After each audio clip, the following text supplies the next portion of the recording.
Nope, I'm just acting awkward for no reason. Okay.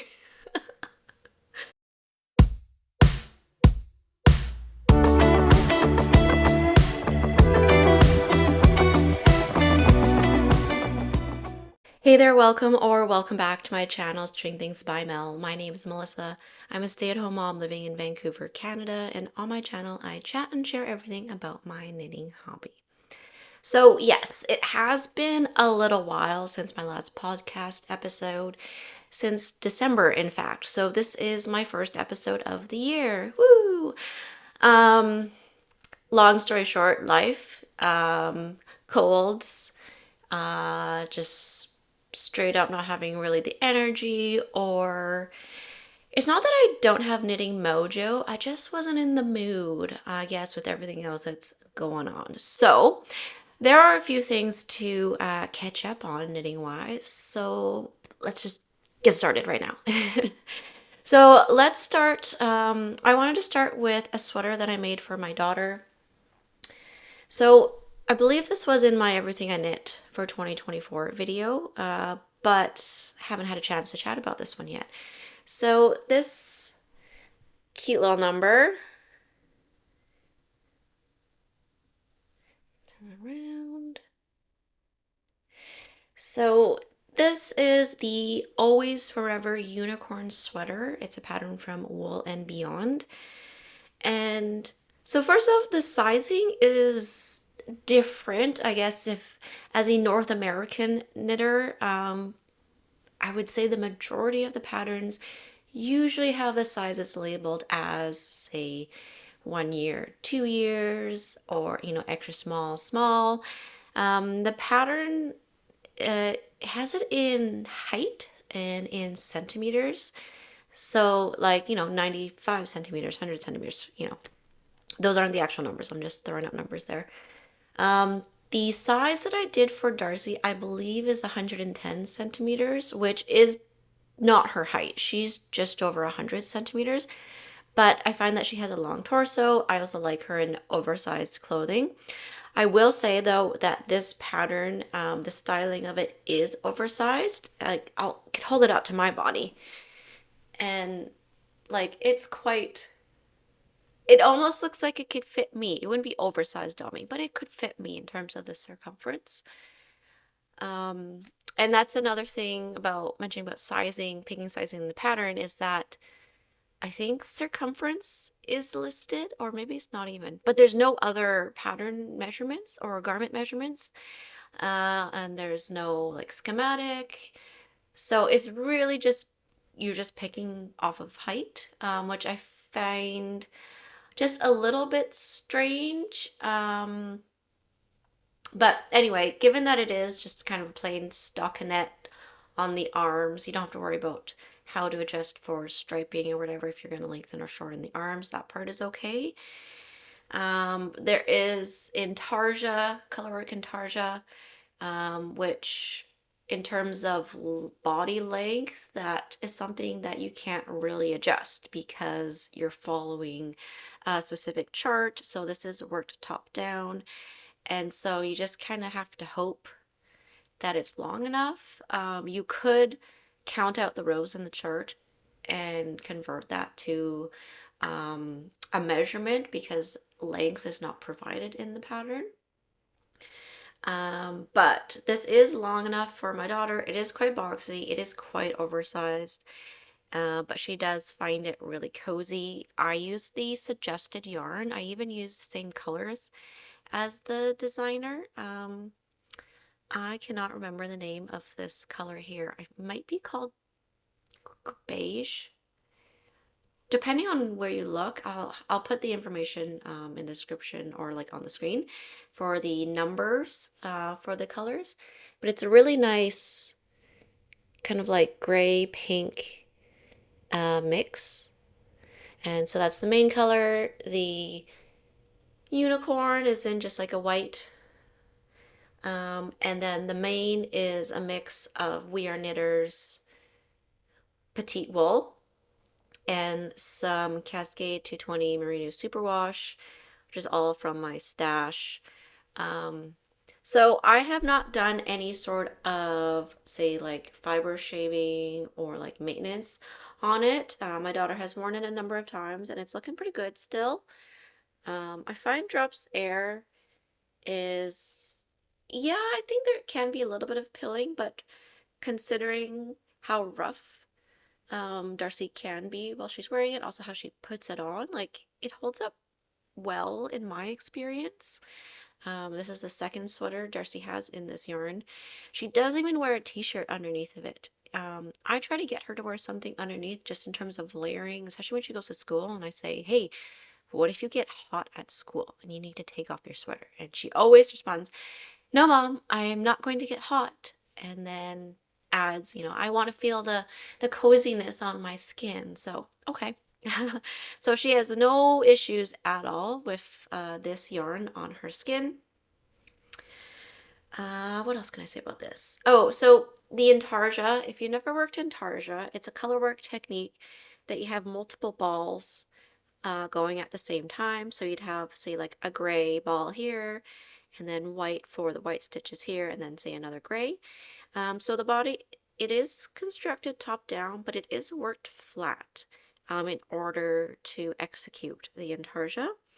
So there is, it's not done with like a side seam, so you are knitting flat, but or back and forth, and it uses short rows. So on the side, on one side of the body here is where you're turning using German short rows so to go back and forth. And the fluffy yarn, this kind of fuzzy yarn does kind of hide. If you don't have the neatest short rows like I do, it does hide it a bit. Blocking does help as well. But overall, I did like knitting it up. It's been a while since I've done intarsia. It was not my first time. I think at one point may have had 5 balls, might have been the most I had at one point. Trying to think. Gray, white, gray.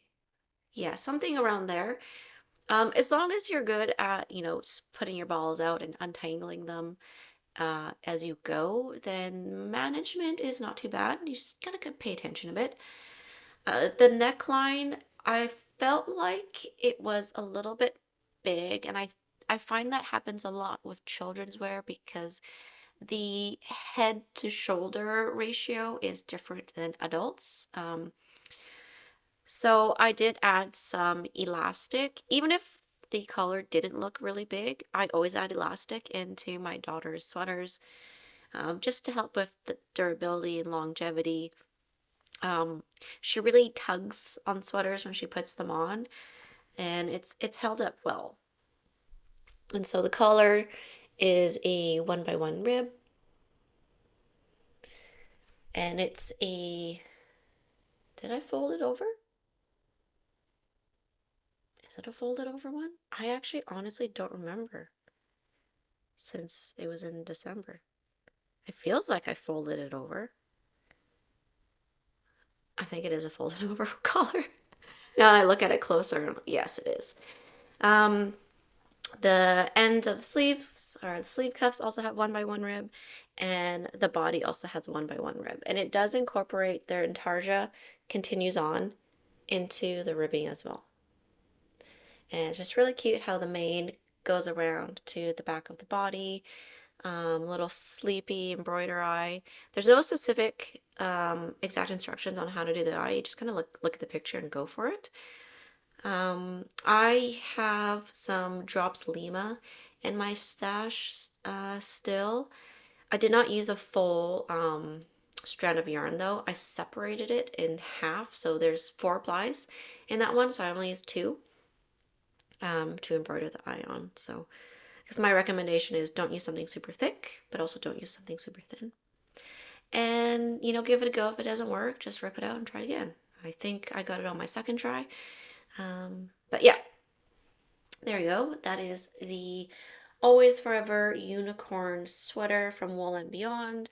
I believe she's working on an adult version due to popular request.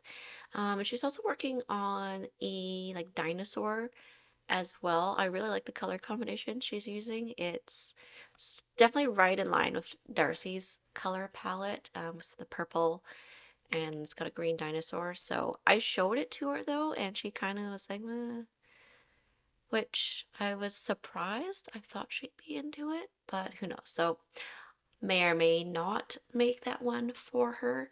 We'll see. I'll show her the picture again, and but that's gonna have to be something for later because it's March now. We are moving into warmer weather, although I feel like we had full spring and like it was too warm to wear something like this, and now we're back to like cooler, like very wet right now. So let's carry on with what I'm wearing. So this is, I believe, my only finished object for myself so far this year.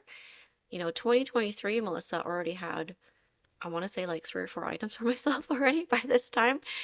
2024, more than one, but this year is the year of, knitting less, but knitting more at the same time. So what I mean by that is it mean knitting fewer garments, but spending more time and maybe choosing something at a higher level. Um, some more color work to be added into my wardrobe. But this one was really nice. I heavily inspired by Colina Makes on Instagram. She made one. She had to modify hers because I don't think she had stitch gauge and row gauge on hers, and she just used some yarn she had from a frog project. Um, but seeing her wear it, and she has a really like casual, flowy style, which I like.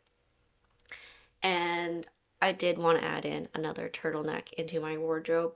So this is the Winters Pullover by Ozetta. I've knit the size extra small. It is the smallest size. Style of this one is, if you got quite a big drop shoulder, very deep armholes, lots of positive ease in this one. So it is meant to be like a really big, cozy sweater.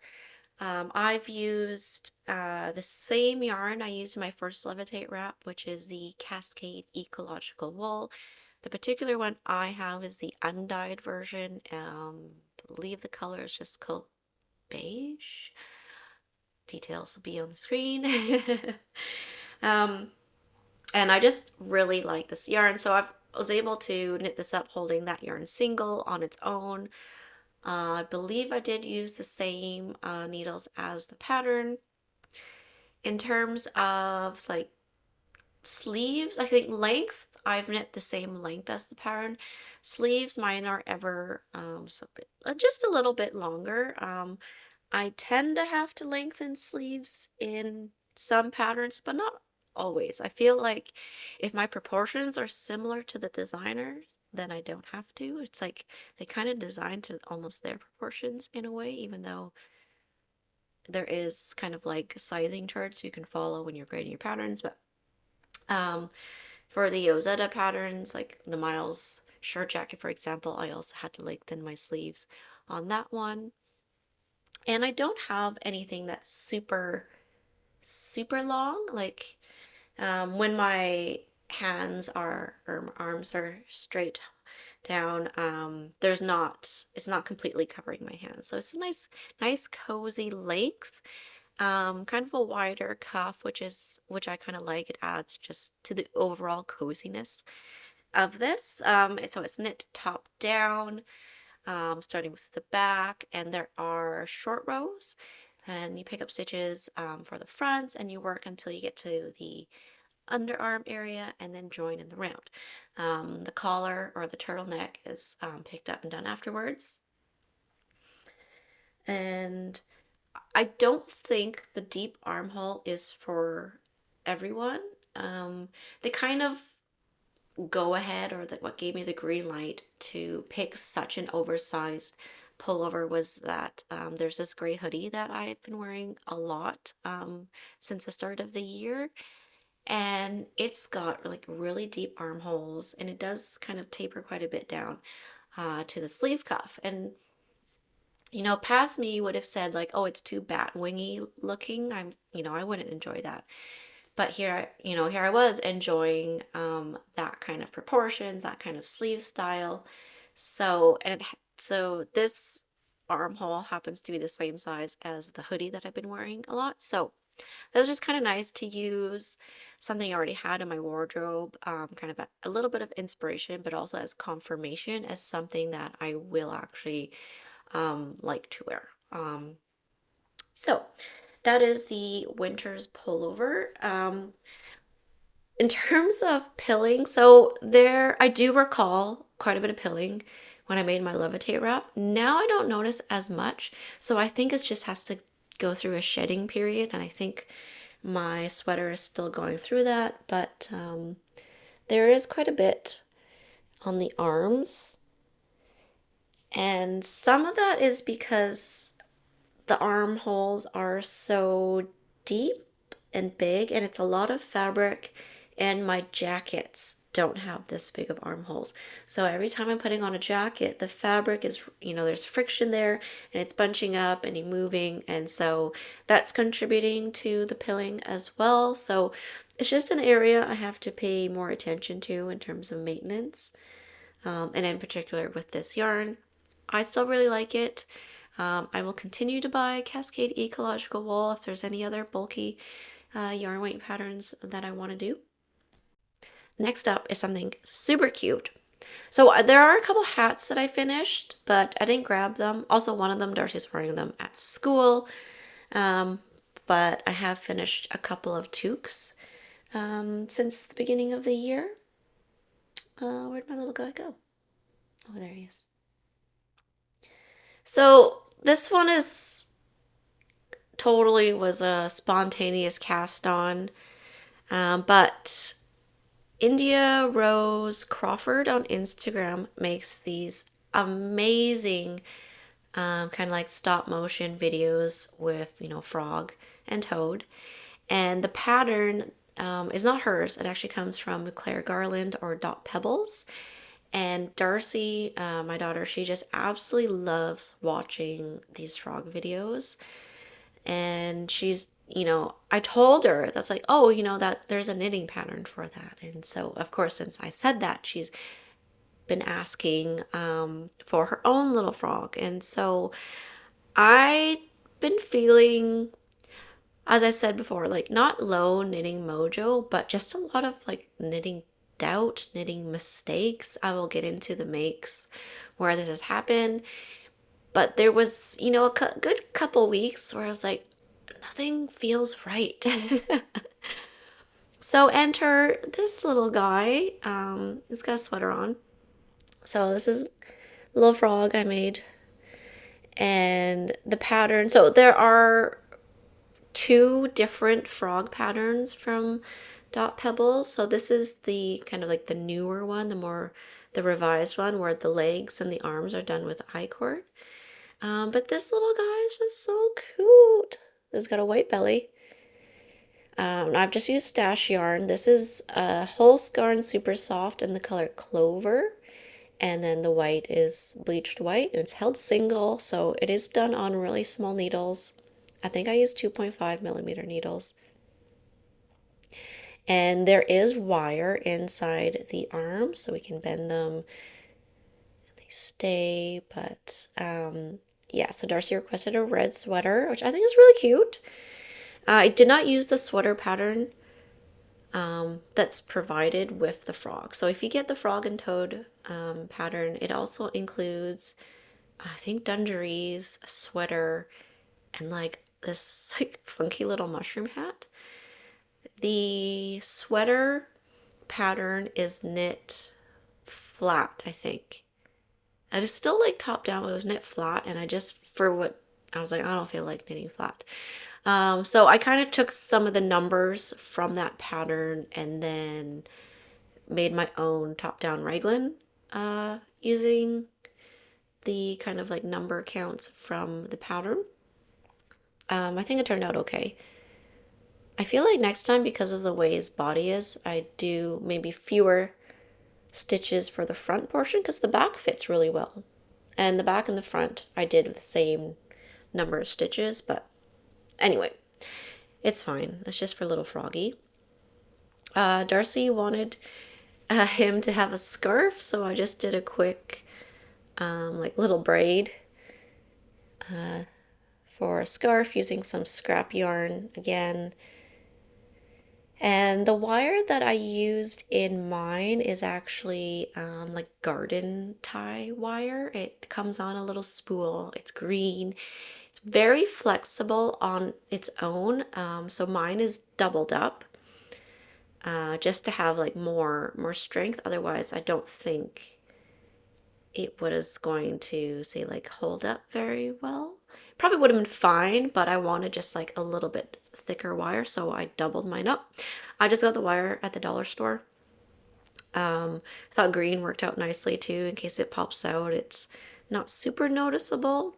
It has popped up a couple times, I think, just from how Darcy's playing with it. Yeah, I don't know if you can really tell if I can get it close enough, but you can kind of see in the middle toe there a bit of green sticking out, and that's the wire. But whatever, it's fine. You just push it back in when it comes out. um, Surprisingly quick project. Not too complicated. There are short rows, wrap and turn short rows for a lot of the shaping, say for the eyes and anywhere else that shaping is required. I already had these eyes in my crafty stash. I use the same size as the pattern. I think these are 9 millimeters. And yeah, he's just so cute. So cute. Not perfect. But you know what? It doesn't need to be. And Darcy loves it. She has a little wooden chair, like doll chair, that she sits him on. I still have to make him pants. That's the current request for little Froggy. Yeah, he's kind of just like Donald ducking it at the moment. Because of the videos that Darcy watches, so she's taking inspiration from those videos, she asked for slippers. So I actually made the slippers before the sweater, and I just used some like felt sheets, and I sewed the tops together, and then I also embroidered little hearts on there. Just kind of winged it. So the hearts are done slightly differently because I did one technique, the first slipper, and then was like, oh, let's try this other way. And then, yeah. And then they were a little bit flimsy, so I hot glued just like another piece of felt, same color for the bottom. So they're like pretty stiff, like you cannot bend them. Because she was having a tough time putting the slippers on and off with them being so flimsy. But yeah, so cute. Here, I'll put them on so you can see. I feel like I should have made like the foot covering part, the top part where the heart is, larger. Like I made these a size too small for him, but you just shove in the toes. Just like bend the feet in a certain way, and then there you go. It's got little slippers. Sorry, that's not focusing. But anyway, there's little Froggy. That was kind of like my fun, like, okay, little palette cleanser project. But yeah, it is pretty small. It's so cute. Sorry, how many times am I going to say that? It's so cute. Okay, on to the WIPs. So I'm going to show you some duds first. So this is part of like my knitting doubt a little bit. So around Christmas time, I want to say at least that was the last time I worked on this, but I mentioned in previous podcasts that I wanted to make the Artisane cardigan. Sorry, just get the zipping done. From this issue from Sadness Garn 2308. This is what the cover looks like. And the Artisane cardigan. Oops. Really should have this bookmarked. There it is. This one here. So it's an asymmetrical textured V-neck button-up cardigan. And I did start it. And I worked on it for a bit. And I'm using Sandisgarn yarn, except I'm using Sunday held double instead of just double Sunday. And it's in this, I think it's called a dusty olive color. This is the back panel, and it's double moss stitch. And that's all I've done. And I don't know if I'm gonna continue. I kind of, not that I was ever in love with the pattern, but I've fallen out of love. And okay, one, this double moss stitch is kind of boring. Man, it is tedious. And I'm one who leans into the repetitive stuff. Like, I'm all for doing tubular or Italian bind off. I love the repetition of that. Um, but like this, knitting it, I'm just like, ugh. Maybe there is like a level of impatience as well. But next reason why I feel like I'm not going to move ahead is because I don't know if I want a cardigan with just all this moss stitch in the back and moss stitch for the sleeves. Like, it's a texture that I don't mind it in smaller amounts, but I feel like it's so much, and I don't know if that's really the look that I want. I think I want more of a traditional, like true cabled cardigan. So this thing has been in my WIP bag since December. Have not touched it since December. Went away on vacation for New Year's, and when I came back, I kind of looked at it, was like, meh, I'm not so into it anymore. So I really, really like the color still. It's coming off a little bit more blue, I guess, on camera. It's a little bit more, there you go. That's a bit more like what it's like. But, I'm sure blocked out, it won't seem like X textured bumpy, but it's just, yeah, even like seeing it on camera, I'm sorry if this is like ruins it for anyone, but it kind of just looks like a waffle kitchen towel or bath towel on the camera as I'm looking at the little screen there.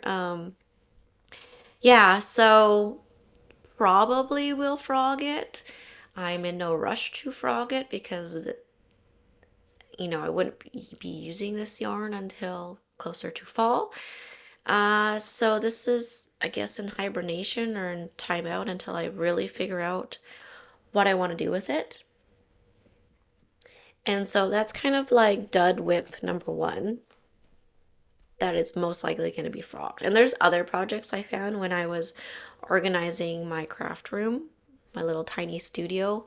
I kind of showed a quick clip of it on Instagram, but yeah, there are some other projects that I've just like smushed into a single bag and have, it's the bag of forgotten WIPs, essentially abandoned WIPs. So yeah, there's a number of projects I could frog, but I'd rather be knitting, so I'm not frogging them yet until I really need the yarn. Okay, so next WIP I have, it's not one I don't think I'll frog, but it's one I stopped working on because it was really kind of like aggravating my forearms, like the tendons. Tendons were on fire. Um, so this, oh, wow, I'm like off my game when I can't even tell you the name of the pattern. Wow, I don't think I've ever gone this blank before. Ugh. Okay, well, the name will be on the screen because it's not coming to me. Wow, not always on top of things. So this is another thing I started earlier in the year, and it is a cardigan which looks a lot like the Paul cardigan from Morka Knit. However, this one has a kind of crew neck collar to it. Because I really like the saddle shoulder look of the Paul series, but I really wanted, a different color, so I saw this one from Coco Amore. which has pretty much an identical construction to the Paul cardigan, except that it's going to have a crew neck. The back, okay, so I say identical. It's a little bit different in terms of how to get these the saddles made, but it looks very the same as in how it carries over into the back. You have a portion there. And so I've done all that, and now I'm just working back and forth on the body, and this is where I feel like, oh man, this is really killing my forearms. The yarn I'm using is from Hobie. It's the pom pom yarn from Hobie called Garland. And this is the color, is it Pixel? Anyways, it's the darkest color they have. It's pretty much a black and white. So we have a cotton core and we have alpaca that surrounds the white cotton. And so it doesn't have as much give to it as, say, a non-cotton yarn. If I was just using 100% wool or 100% alpaca, just not as much give to it. And so I really started to feel that tension in my fingers, in my hands, in my forearms, especially now that onto the body, I can really only do like 2 to 4 rows max before I'm like, okay, this is uncomfortable. So that's a shame because this is something that I was, excited to start and, had hoped I'd be wearing it by now because I started this back in January. Oh, I just realized I have my notebook here.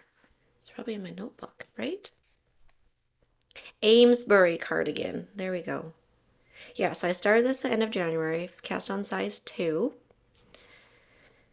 And yeah, kind of sad that I haven't been able to work on it, but because of what what I'm working on currently, this has just been like pushed aside because why would I prioritize something that hurts my arms? But so far I do like how it's knitting up, how the color is. It's got quite the nice like marled kind of heathering look to it, very kind of casual. I really wanted this to wear with like black denim. I don't really have any dark colored cardigans, so I was really excited for this one. But this one is going to be one of those things that it's going to be very slow to work on, and we'll see. It might turn into that project that I work on while my daughter's in like swim lessons, for example, when I only have time for a few rows. But yeah, so Amesbury Cardigan, now that I looked up the name, from Coco Amour. Okay, this is the second to last WIP I'm going to share. So Darcy has a couple drops air or pullovers made out of drops air now. The first one where I really felt like I wanted a drops air pullover, it was when I'd made her the Cameron pullover, which is a broken rib stitch pattern from my friend Sarah Noel Knits. She does not have an adult version, and sometime last year I decided, I'll just draft up my own pattern. And I started drafting up a pattern and I started actually knitting up one using another Hobie yarn, the one from Tony Lipsy. Oh my goodness. I haven't had my morning coffee. I don't even know if that's really a reason. Maybe this plays into like also why I haven't been in the mood to like sit down and film in general. Like, I don't know if you really want me to get into that, but okay, essentially long story short, because now that I'm mentioning it, been feeling a bit of burnout. And so yeah, my mood hasn't been all, the greatest. It's perfectly normal. Like life, you go up and you go down, and this particular end of January into February, definitely feeling low. Not necessarily low energy, but just like struggling with my identity, struggling with motherhood and all that kind of stuff. So without getting into detail of it, that's kind of a bit of background of what's been going on. But I'm well. I'm well. I'm just having one of those like low seasons of life. And which I think if you are a stay-at-home parent or if you're like for anyone really, anyone can get burnout. Anyone can just feel like, what am I doing? That's kind of what's been going on. Um, so I was using a different yarn and I knit to the point, almost to the point to join at the underarm, and then I tried it on and the neck was just like way too wide and not deep enough, so it really messed up on the collar shaping that way. So I decided to change yarns and decided that I was going to make myself a drops air version, so I got a different gauge from that first draft, and then I actually just had to change my numbers and also just changed the construction. So I'm still doing a top down drop shoulder broken rib stitch pullover.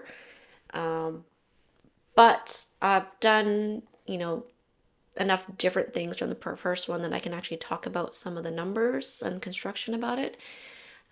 Because my first draft, I was pulling off some measurements from the sibling sweater my size, which is a Laura Penrose pattern. And I was kind of trying to copy the measurements from that and just like doing it reverse, like taking the measurements and then finding gauge that way. And then I just felt because I was using someone else's pattern measurements, I couldn't speak in super great detail about it, but I'm not doing that anymore. However, given the state of my mind, I couldn't tell you exactly what's happened. Um, so the back, I've done just regular increases to create the slope for the shoulders. So I have kind of like the back starts out this, and you have a slope for the shoulders. Just done with regular increases, and I think I had to do it on both wrong side and right side rows. I can't remember. Might have been only the right side rows. And then when it came to pick up stitches and work the front, I decided to, try something a little different. And I did short rows. So I don't know if you can really tell, but I wanted to make sure there was enough, you need to increase this part of the collar. But with a drop shoulder, there's tends to be, some fabric here. Because this sweater here, there's no short rows or anything. You just pick up stitches and just start working back and forth. And so for this pullover that I'm making, I thought that if I picked up and then did short rows to increase this portion here before working back and forth across the full length, that would help with decreasing the amount of fabric here. I don't know. I just thought of it and was like, let's just try it.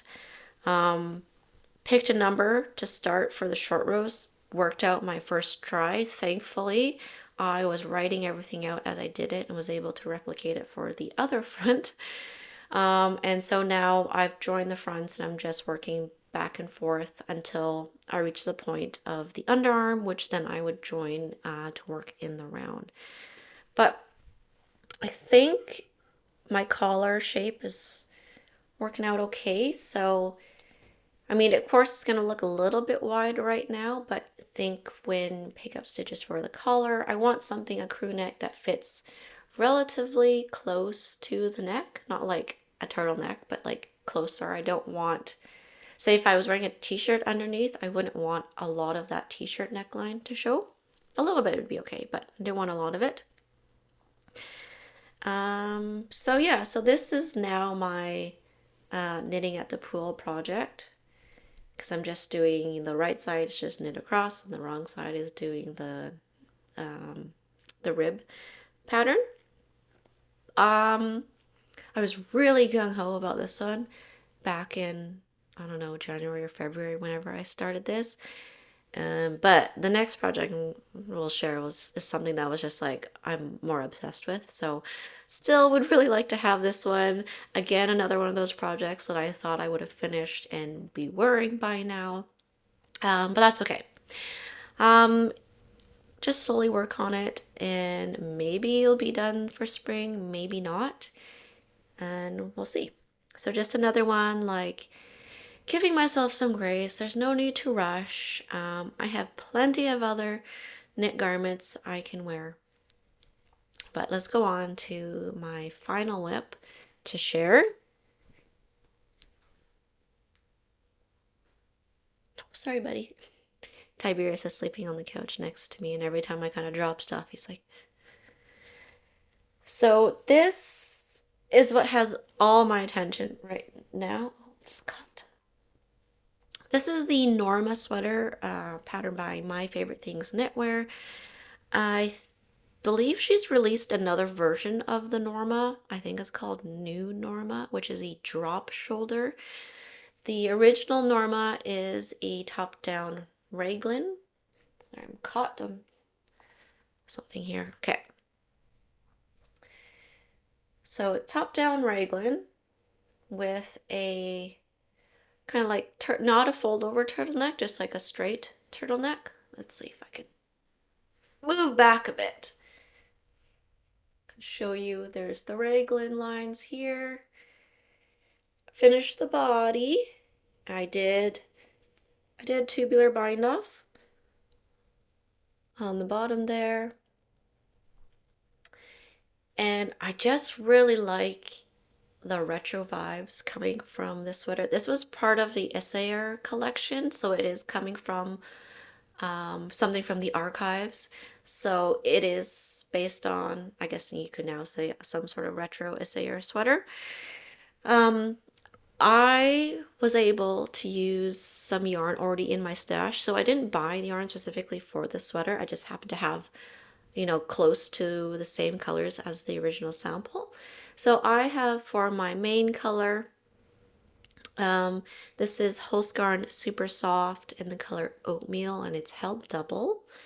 The red is Knit Picks Palette in the color Tomato, and the blue, again, Holsgarn Super Soft, held double. I want to say Glacier is the color. And so I think it's pretty close to the original sample. I'd say the sample, the main color is maybe a bit more golden. Mine's a bit more leans brown. And then my blue is definitely like more blue and not as gray. But I do really like this color combo more than I thought I would. And when I was like knitting up my swatch and just like when I started to finally knit up the sweater, I was like, oh, I really like this. I really like this. And when I did my first try on of it, and I was like, oh, I like it even more. Yeah, so I'm really into this one right now.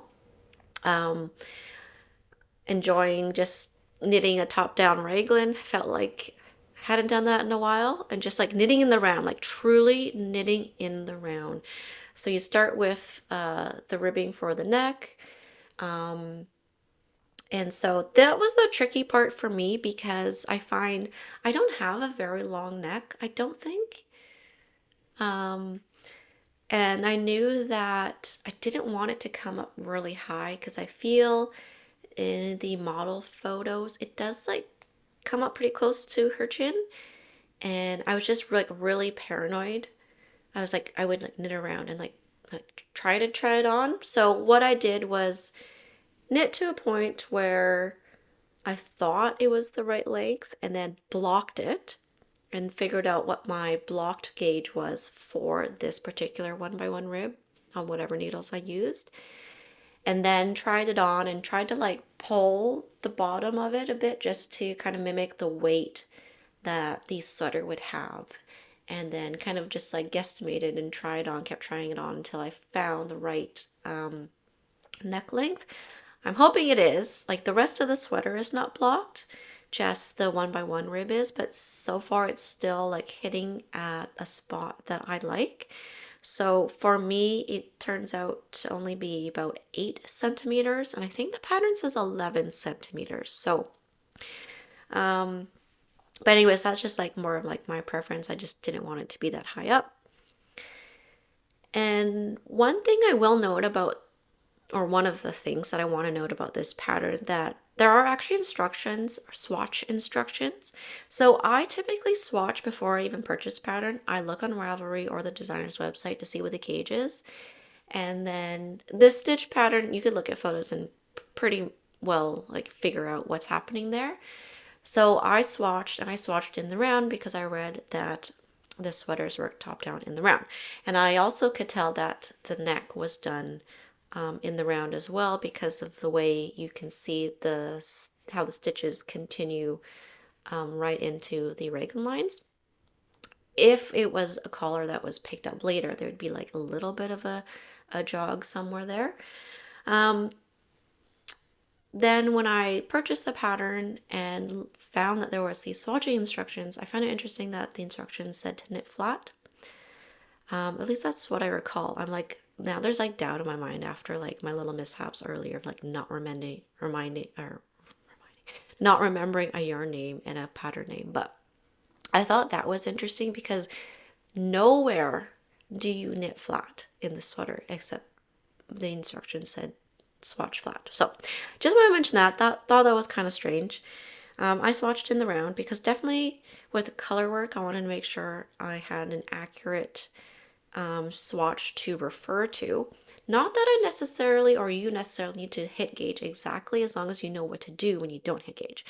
But from Ravelry, I read that a lot of people were finishing their yoke early before they got to the armholes. Now, part of that I figured was just personal preference of how deep you want armholes, but I also suspected it might have been a row gauge thing because I didn't get row gauge or really close to row gauge the first time I swatched. I happened to swatch again mostly because of the fabric choice and not necessarily trying to get closer to gauge, although I did get closer to row gauge by switching my needles. But I didn't like the fabric the first time I swatched with the suggested needle size, so I've gone down a needle size to get a fabric that I like, that I think works well with the yarn that I have, and also just what I preferred. Next thing I wanted to mention is the stripe management. So as you're working the yoke, there's not actually any instructions on, say, like or anything mentioned about do a jogless method or whatever, manage your stripes, there's nothing to that effect. So you just kind of have to know yourself how to manage stripes. I find when you're working on a raglan, stripe management is not too bad because there's that angle where the beginning of the round is. I'm trying to find that. Here it is. I don't know if you can really tell in mine, but so this was the beginning of the round, and this is where I had to manage the colors. I think I did a pretty good job. The method I use is where you lift up a leg of a stitch from the previous round, you lift it up and you knit it with the current round that you are knitting. That's the method I used. In terms of managing the different yarn colors, I did carry the yarn up, but I did not do that for the sleeves and the body. So with the angle that the stripes are coming in at the raglan, it was okay to just carry up the yarn, in particular, say like the red or like the blue yarn I carried up. The main color yarn I did cut. I felt like that's just too many rows in between for me. I just would rather trim the ends and like weave them in. I don't mind weaving in ends. But once I hit the body, I found that carrying the yarns up, I could definitely see like the way I was carrying the yarn up was like pulling, and the stitch was getting kind of misshapen and then not lining up as nicely across through that stripe. So I trimmed after every color change, because then I found, along with the jogless method, and sorry, I'm trying to find the side where my color changes are. This side here.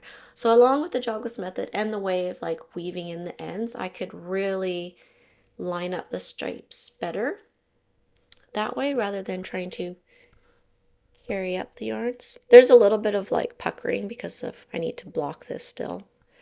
But I think it looks okay going across there. This was like one of the projects where I mentioned I was like knitting doubt or like this is just not working right.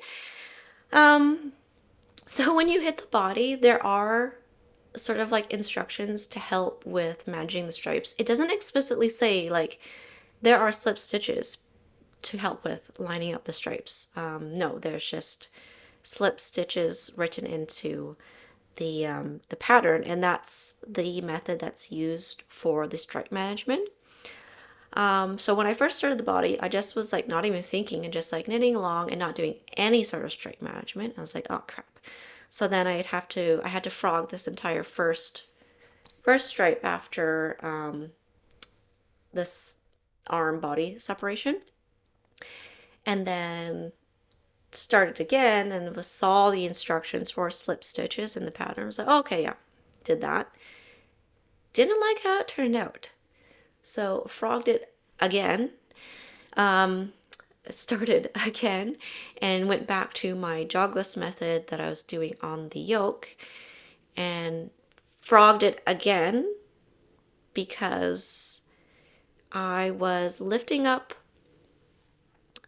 where the red stripe was, and I felt like it was like looking funny. So I find the jogless method works best when you have like at least like a 2-row repeat. So what I would do is, so there's 2 rows here for this, where it's like red, main color red. So when you do the second round of this pattern, then you do the leg lift, move on to the blue, and you do the second round of the blue, leg lift. And then when you do the red stripe, you just do the red stripe. And then when you get to the blue, so there you're not doing any sort of like stripe management for the red itself. That one's just, it lines up nicely because of I cut the ends and I weave them in. But then for, you know, the blue up here and the red main color there, those are 2-row repeats. So I did the leg lift jogless method there. And so how many times did I say frog? So fourth time the charm. So the number of times I frogged and redid this first colorwork stripe, I could have finished the body. Because once I figured that out, and then I only had one more stripe, I was like, oh, well, at least I got to a method that I liked. So in the end, I suppose all that frogging was worth it. It wasn't that bad to frog this kind of yarn. It's a little bit sticky. It's so it doesn't just like completely, like the stitches don't completely slip out of each other when you frog it. I didn't even do like lifelines or anything. I just sat here, was like, oh, messed up again. Okay, let's do it again. And my husband he started to notice how many times I was ripping out the sweater, and he was like, you okay over there? I'm like, yeah, it's fine. I just didn't like what I did. So glad I figured that out. So I have carried on the same technique that I used for my body onto my sleeves. Happy to report sleeves are just going on smoothly because I already know what I'm doing. The sleeves have decreases in there, of course, to work for some tapering. But I think I only have 1, 2, 3, 4, 5. I only have a couple more colorwork stripes to do, and then it's on to the ribbing, and then the first sleeve will be done. So yeah, it doesn't feel like, especially for the body, it felt like not as much to do because the armholes are deep. But I don't mind it. I kind of like it. It's kind of like the overall vibe, the look, and the silhouette of the garment. I didn't want anything that was going to be like a regular fit. Definitely going, liking the positive ease in this one. But yeah, again, really excited about this one. This one, I guess, it could be fun to wear for Easter, maybe. Would it make me look too much like Easter egg? Is that Easter egg vibes? I don't know. Anyway, I already know like which jeans I'm gonna wear with it, which bag I would carry, which shoes I would wear. Like that's how excited I am about this one. So that is the Norma sweater from My Favorite Things Knitwear. Okay, so we are going to finish this episode with some acquisitions. All of my acquisitions are from Sunday Fiber Co. The first one is from her Advent box. So I did purchase that, and then Elise decided to do kind of like an update or like favorite yarn colors, as well as the favorites from the Nutcracker Advent. And so her stories actually, when she was talking about the colors of which to do, and one of the comments was like, I'm so vanilla, but I thought, marzipan was my favorite. That was me. That was me. I messaged Lisa. I really like marzipan, and I'm really happy that she decided to dye up marzipan, but it's just like the perfect kind of like beige. It runs like, I think, a little bit cool if you think compared to my sweater. Oh no, it's honestly like the perfect beige. It's a little bit, I want to say it's like, is it a slightly oyster? Kind of makes me think oyster, but it's not like too pinkish. So I decided to get Mist DK, which is Elise's base with cashmere in it. So it's 70% baby alpaca, 20% silk, 10% cashmere. It's a 3-ply DK weight, 225 meters per 100 grams skein. And so I purchased 6 of these, and the plan is to make a Maggie cardigan, but long sleeve. So I'm hoping that buying the 6th skein is enough to make long sleeves, because I don't know if I'd wear a short sleeve one. We'll see. I also have Miss DK in the Tell Me the Chartreuse color, which is kind of like very similar color to my green Paul cardigan. And I'm going to make a short sleeve version of that one, because strangely I was like, I don't know if I pictured a long sleeve version in that color. We'll see. So I'm going to make the green one first for this spring. That's the plan. Who knows if I carry out that plan. Oh, there's the FedEx guy at the door. Does he see me in the window? Nope, I'm just acting awkward for no reason. Okay. Anyone else do that? You like sitting at the front of the house. I can see he's coming in and out, and like make awkward eye contact with the delivery person. No? Anyways, he never saw me. Okay. Back to this yarn. So yeah, this one, hoping it's going to be a long sleeve Maggie cardigan, which is a petite knit pattern. I think it'd be a really good, just like basic, goes with everything, can be worn in the winter. Like, I think I could wear this in all seasons except summer, of course, early spring. But yeah, excited about this one. It's so soft. I mean, alpaca can be, soft on its own, but that little bit of cashmere and the bit of silk for the sheen. Yeah, I'm excited. There's that. And then Elise had a bunch of like leftovers still that she was trying to sell. I think she put them on like sale. Like there was, were they 20% off or something like that? I can't remember. So I didn't need this yarn. But I decided to pick up some leftovers from her True Colors collection that she had last year. So these are all Nostalgia worsted weight, or her Nostalgia worsted base, which is a worsted weight base, 200 meters per 100 grams, 100% untreated organic merino wool. So this was the color Green Light, and here is the color In the Pink. So I was kind of thinking that wouldn't it be cute to do like a pink top with green stripes for my daughter? And then I told her that idea, and she shut that down. She's like, no, she wants a pink top. She really does want a new pink top or a sweater, but only pink, not even like white stripes. I asked her, I was like, oh, we can go look at what else I have. No, mom, only pink. So scratch that plan. So I thought maybe with the In the Pink, I'd make her a Dickie, the Midland neck from Laura Penrose. I don't know if I'm going to do that now or wait till the fall. It's just getting like, it's not quite cool enough for her to wear that at school. So, and we'll see, maybe something else will come up and we'll come up with a different idea of how to use this pink yarn. But I pretty much bought it for my daughter, something for my daughter. Maybe it's just we have make her another hat, or make something stripy.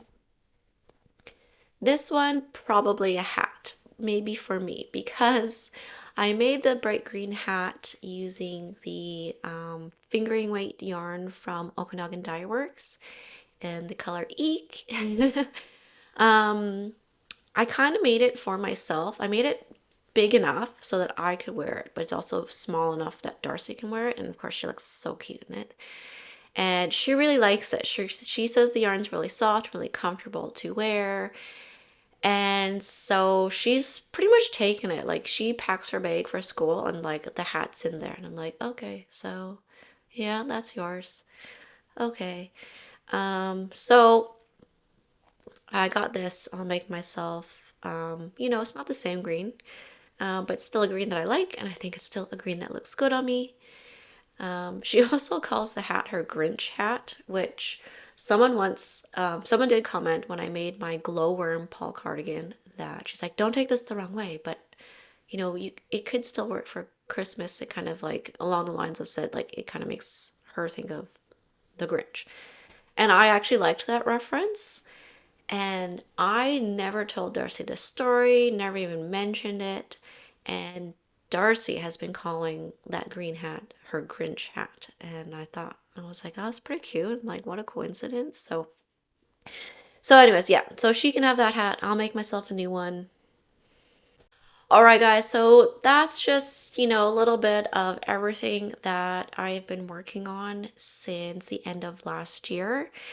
I'd like to say I hope I'm a bit more regular with my podcasts, some videos, we'll see. But I know how respectful you guys are, and no one ever pressures me to, make more content or like keep up with a certain schedule. Many of you are so kind to say, you know what, like, we'll watch it when it's available, and I do appreciate that. This is my hobby, it's not my job.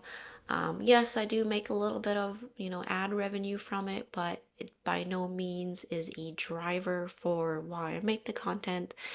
I always want to be in a good place and feel good about my hobby when I create content. And I think that just makes the whole process more enjoyable for me. And that's what's important. So a little bit of self-care that way. But thank you so much for hanging out with me, guys. And I will see you in the next one. So until then, happy knitting. Bye.